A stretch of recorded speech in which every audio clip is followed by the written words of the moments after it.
Hello दोस्तों, मैं आप लोग के बीच एक सेक्स के बारे में वीडियो लेके आया हूँ। चलो स्टार्ट करते हैं वीडियो को। और स्टार्ट करने से पहले लाइक करने मत भूलिएगा और ज़रूर सब्सक्राइब कीजिएगा ताकि आने वाले हर एक नोटिफिकेशन आपसे जल्द जल्द पहुँचे। So guys, let's start our video. You can see now, start right now.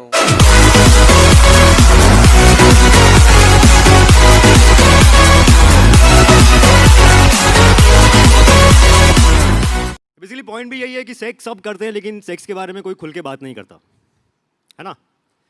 Sex के बारे में पता सबको है। आई नो कहीं ना कहीं कोई भीड़ में बैठा होगा जो मन ही मन बोल रहा होगा कि बाबा थियोरेटिकली पता है पर प्रैक्टिकली कब पता चलेगा पता नहीं। तो मैं आपको ये बोलूंगा कि भाई या बहन सब्र करो, होगा, जरूर होगा।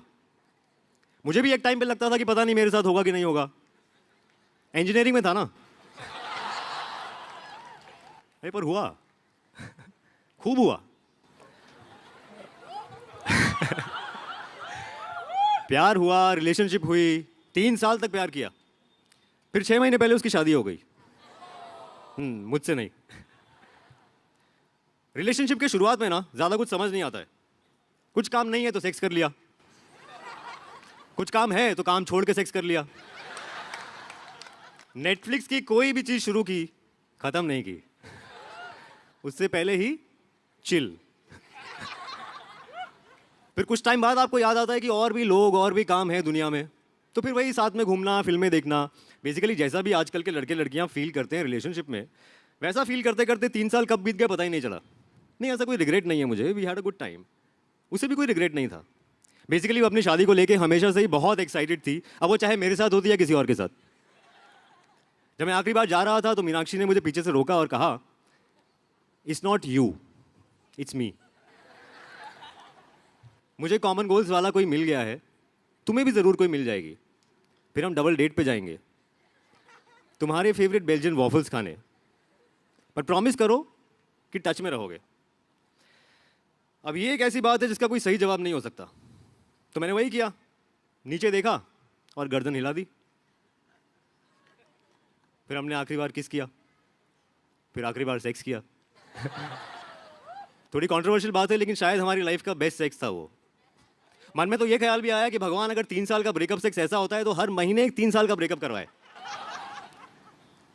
कायदे से उस दिन घर आके मुझे खूब शराब पीनी चाहिए थी, पर कुछ खास मन नहीं किया। थोड़ी देर तक इंस्टाग्राम पे उसको स्टॉक किया, जो उसने हमारी फोटोज डाली हुई थी साथ में उनका स्क्रीनशॉट ले लिया, क्योंकि अब उनका डिलीट होने का टाइम आ गया था। मैं चाहता तो इंस्टाग्राम पे एक दिन हमारी वो हैशटैग हिच्ड वाली फोटो भी आ सकती थी, लेकिन मुझे इतनी जल्दी शादी करनी नहीं थी और वो इससे ज़्यादा रुक नहीं सकती थी। खैर, इस सब के बाद मेरा रूटीन मेरा हो गया। घर से ऑफिस, ऑफिस से घर, कहीं भी जाना हो, किसी के भी साथ जाना हो, सब मेरा अपना डिसीजन। वीकेंड पे दोस्तों के साथ 1-2 ड्रिंक्स पी लेना, ऑफिस में थोड़ा बहुत फ्लर्ट कर लेना, काफ़ी था।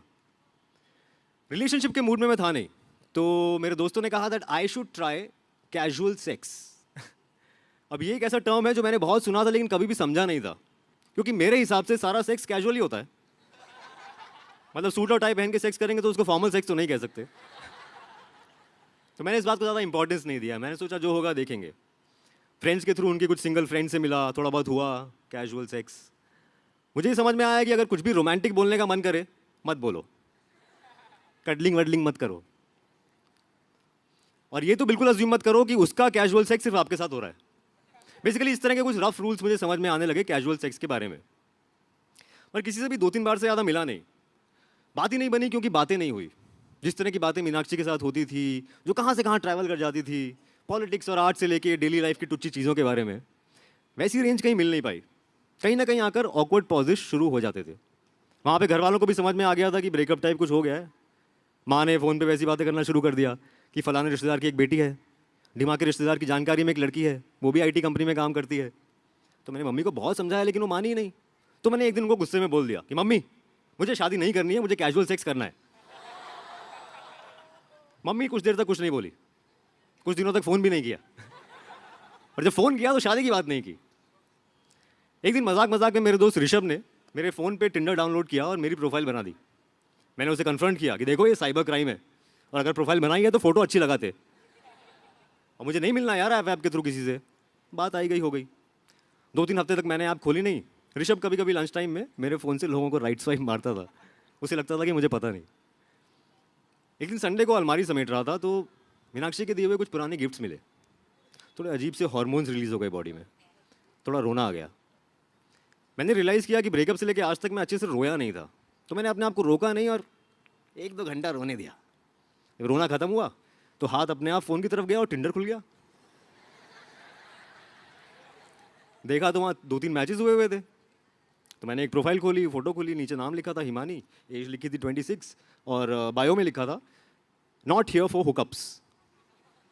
आगे लिखा था क्रीप स्टे अवे। अब मुझे पता नहीं था कि मैं कुछ भेजना चाहता हूँ या नहीं, बट पता नहीं मेरी उंगलियों ने अपने आप एक वेव भेज दिया। इतने में वहाँ से भी एक वेव आया। मैंने जल्दी से एक फ़नी ओपनिंग लाइन सोचनी शुरू कर दी। मेरा दिमाग घोड़ों की स्पीड से दौड़ रहा था, टाइम भी लग रहा था। मैंने फाइनली लिखा hi Himani. Lamest opening line ever. वहाँ से रिप्लाई आया actually this is Himani's friend, I run her account. मुझे लगा क्या वियर्ड लोग हैं यार, पर फिर अपने दोस्त ऋषभ की याद आई। फिर वहाँ से सवाल आया are you a genuine person, you not a creep ना। मैंने बोला बहन अगर मैं क्रीप होता तो क्या मुझे पता होता कि मैं क्रीप हूँ? और अगर मुझे पता होता कि मैं क्रीप हूँ तो मैं आपके पूछने पे बता देता कि हाँ मैं क्रीप हूँ। वहाँ से साइलेंस। तो मुझे लगा चलो इस ऐप से भी पीछा छूटा। मैं लॉग आउट मारने वाला था कि तभी वहाँ से मैसेज आया कि sorry actually this is me only Himani. मुझे थोड़ी हंसी आ गई। मैंने उसको बताया कि यार मैं तो एक्चुअली में फर्स्ट टाइम यूज़ कर रहा हूँ, अदरवाइज़ मेरा फ्रेंड यूज़ करता है। उसे भी थोड़ी हंसी आ गई, हमारी थोड़ी देर चैट हो गई। एंड में मैंने उसका नंबर मांगा, वो साइलेंट हो गई। उसके साइलेंस से मैं थोड़ा इरिटेट हो गया, तो मैंने अपना नंबर वहाँ लिख दिया और चुपचाप लॉग आउट मार के सो गया। अगले दिन सुबह 11 बजे मुझे एक अननोन नंबर से व्हाट्सएप आया, हाय हिमानी दिस साइड। हमने थोड़ी देर व्हाट्सएप पे चैट किया। मैंने उसका नंबर हिमानी टिंडर के नाम से सेव कर लिया। हमने डिसाइड किया कि रात को 8 बजे फ़ोन पे बात करते हैं। तो उस दिन मैं ऑफिस से थोड़ा जल्दी घर निकल गया ताकि ट्रैफिक में फंसा हुआ ना मिलूँ। घर पहुंचकर 8 बजने का इंतज़ार करने लगा। तकरीबन 8 बजे हिमानी टिंडर का कॉल आया। मैंने अपने कमरे का दरवाज़ा बंद किया। एसी भी थोड़ी ज़्यादा आवाज़ करता हुआ लग रहा था तो उसे भी बंद कर दिया। हाय मैंने कहा, हेलो उसने कहा। थोड़ा अजीब था, मतलब मैं पहली बार किसी लड़की से फ़ोन पे बात कर रहा था जिससे मैं रियल लाइफ में मिला नहीं था, मतलब वो क्रेडिट कार्ड और लोन बेचने वाली लड़कियों को छोड़ के। और एक और प्रॉब्लम थी, मुझे फ़ोन पे बात करना आता नहीं था। मतलब फेस टू फेस करवा लो, काम की बात करवा लो, लेकिन एक पॉइंट पे मैं फ़ोन पे ज़्यादा बात नहीं कर पाता था। और मीनाक्षी को भी शुरू में इससे प्रॉब्लम रही थी, लेकिन बाद में वो समझ गई थी। अब मुझे पता नहीं था कि हिमानी टिंडर ये बात समझेगी कि नहीं समझेगी, पर उसकी ज़रूरत नहीं पड़ी। 8 से 10 कब बज गए पता नहीं चला। फ़ोन रखने के बाद थोड़ी देर व्हाट्सएप भी चला। एंड में गुड नाइट के साथ डरते डरते मैंने 3 किस वाले इमोटिकॉन्स भेज दिए। नहीं, मुझे लगा कहीं ये वही क्रीप वाला बिहेवियर तो नहीं है जिसकी वो बात कर रही थी। कुछ सेकंड्स के वेट के बाद, जो उस टाइम पे घंटों जैसे लग रहे थे, वहाँ से भी 3 किस वाले इमोटिकॉन्स आ गए। उस टाइम पे हमको पता नहीं था कि ये 3 किस वाले इमोटिकॉन्स हमारा गुड नाइट ट्रेडिशन बनने वाले हैं। अगले दिन हम लोग उसके घर पे मिले। थोड़ी देर तक हम लोग एक दूसरे की प्रोफाइल फ़ोटोज से कंपेयर करते रहे। उसके बाद खूब सारी बातें हुई। उसके बाद खूब सारा सेक्स। उसके बाद खूब सारी बातें हुई। मुझे तो बहुत मज़ा आ रहा था और मुझे ऐसा लग रहा था कि उसे भी बहुत मज़ा आ रहा है। ऐसे ही हम 2-3 बार मिले। चौथी बार पे एक पॉइंट पे वो मेरी तरफ मुड़ी और उसने कहा listen, let's not fall in love. मैं थोड़ा कंफ्यूज हो गया। उसने शायद मेरे चेहरे पे सवाल पढ़ लिया तो खुद ही जवाब देने लगी कि आई नो मैंने प्रोफाइल में लिखा था नॉट हियर फॉर हुकअप्स, पर क्या लिखूं, हियर फॉर हुकअप्स। पता है कैसे कैसे लड़के कैसे कैसे मैसेज करेंगे। मैं बात समझ रहा था लेकिन मेरे पास कुछ जवाब नहीं था। तो उसने दोनों हाथों से मेरे चेहरे को पकड़ा और कहा I am just not looking for a relationship. एक तो मेरे मन की बात छीन ली, ऊपर से इतना ऑनेस्टली कहा कि मैं और अट्रैक्ट हो गया उसकी तरफ। अब ऑफिस के बाद ऐसी रेगुलरली मिलने का सिलसिला शुरू हो गया। नहीं मिल पाते थे तो फ़ोन पे बात कर लेते थे। काफ़ी आइडियल सिचुएशन थी, कोई था भी, किसी की बंदिश भी नहीं थी। अगर मिलने का मन ना भी करे तो मैं बोल देता था। अगर ऑफिस में किसी से फ्लर्टिंग हो जाए तो मैं बोल देता था।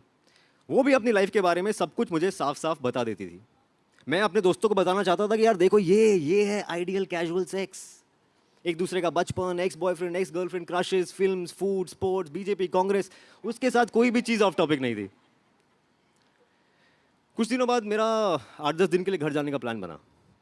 एक रात पहले हम साथ में ही थे। थोड़ा अजीब था। मिलने के बाद पहली बार ऐसा होने वाला था कि 10 दिन के लिए हम नहीं मिलने वाले थे। वो थोड़ी चुप थी, मैं भी थोड़ा चुप था। हम दोनों ने इस बारे में बात भी की कि यार हमें ऐसा अजीब क्यों लग रहा था, बिकॉज हम तो रिलेशनशिप में भी नहीं थे, this was just casual, right. मैं जा रहा था तो उसने चुपके से कहा आई विल मिस यू। मैंने उसे गले से लगाया, मैंने कहा I will miss you too. हमने एक दूसरे को कहा था कि हम ऐसी बातें नहीं करेंगे, लेकिन ये बात तो सच थी ना, जो बात सच हो वो बोल देनी चाहिए। आई मिस्ड हर।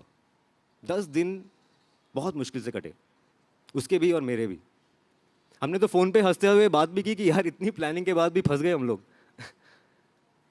फंस तो गया था मैं। कुछ चीज़ें ऐसा लग रहा था कि पहली बार फील हो रही हैं।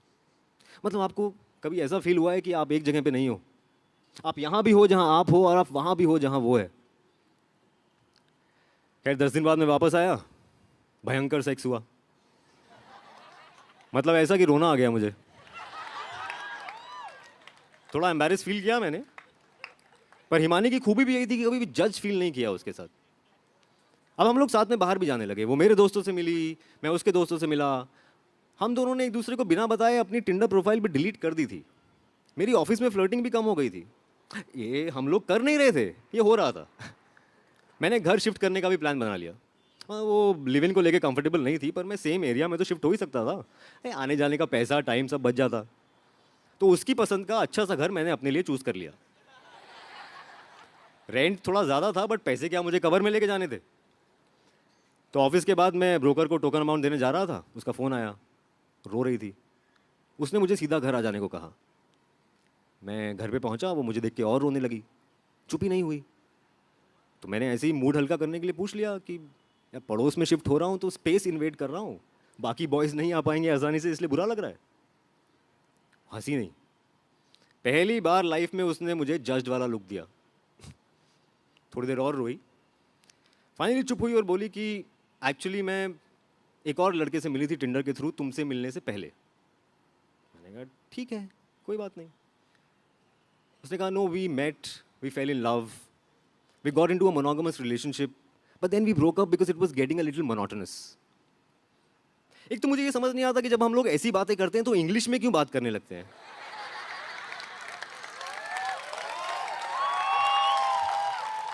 नहीं, उसका रीजन ये है कि हमको मोनोगमस मोनोटोनस की हिंदी आती नहीं है।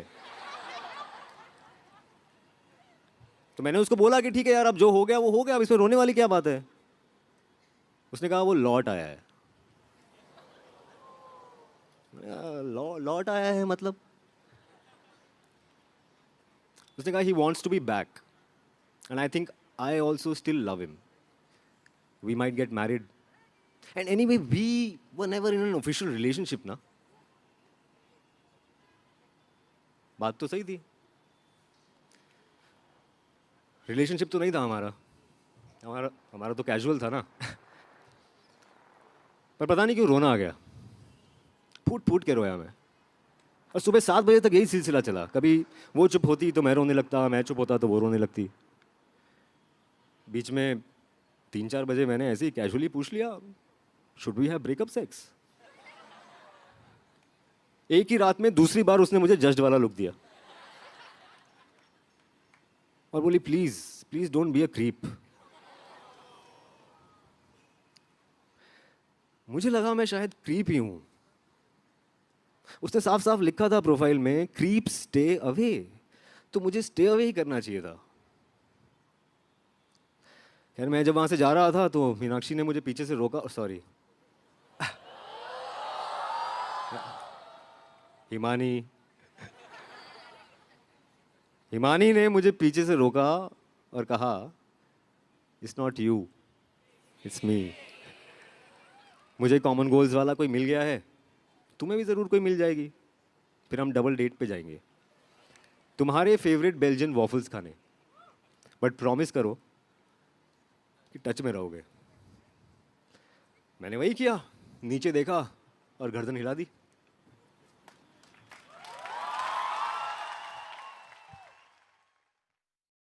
I love commune and commune loves me. We're a happy family. So you can do the same by liking, sharing and subscribing, and you can press the bell icon somewhere there. Here?